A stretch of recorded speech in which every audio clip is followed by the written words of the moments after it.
Hello, traders. FX Pip Collector here. Today is Tuesday, November 26th. I'm going to be analyzing the US dollar yen, starting on the monthly, working my way all the way down to the 1 hour time frame for the full top-down analysis. But also, don't forget to check out my website, fxpipcollector.com, if you would like to get access to my swing trade setups, my daily Zoom meetings, members-only Zoom meetings, and my 34 video trading course, all included for only $30 per month.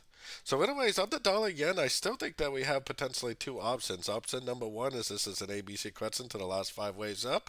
It'll go down to a percentage of this move up right here, then continue the uptrend.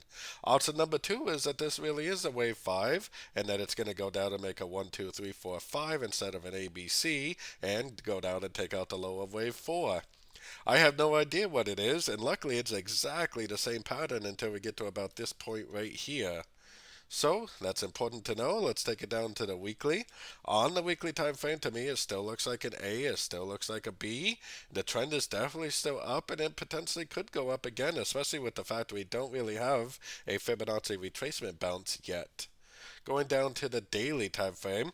So we have definitely been drifting down on the daily, but like I said, there's really no break of structure. There really isn't even a Fibonacci bounce. So this move down right here very likely could be a correction to this last wave up, and there are very, very good odds that we will get another push to the upside. Taking it down to the 4 hour time frame. So if that information on the higher time frame is true, then that means that this is a wave A, this could be a wave B, and we could now be in a wave C. I got my Fibonacci retracement on the last little push up.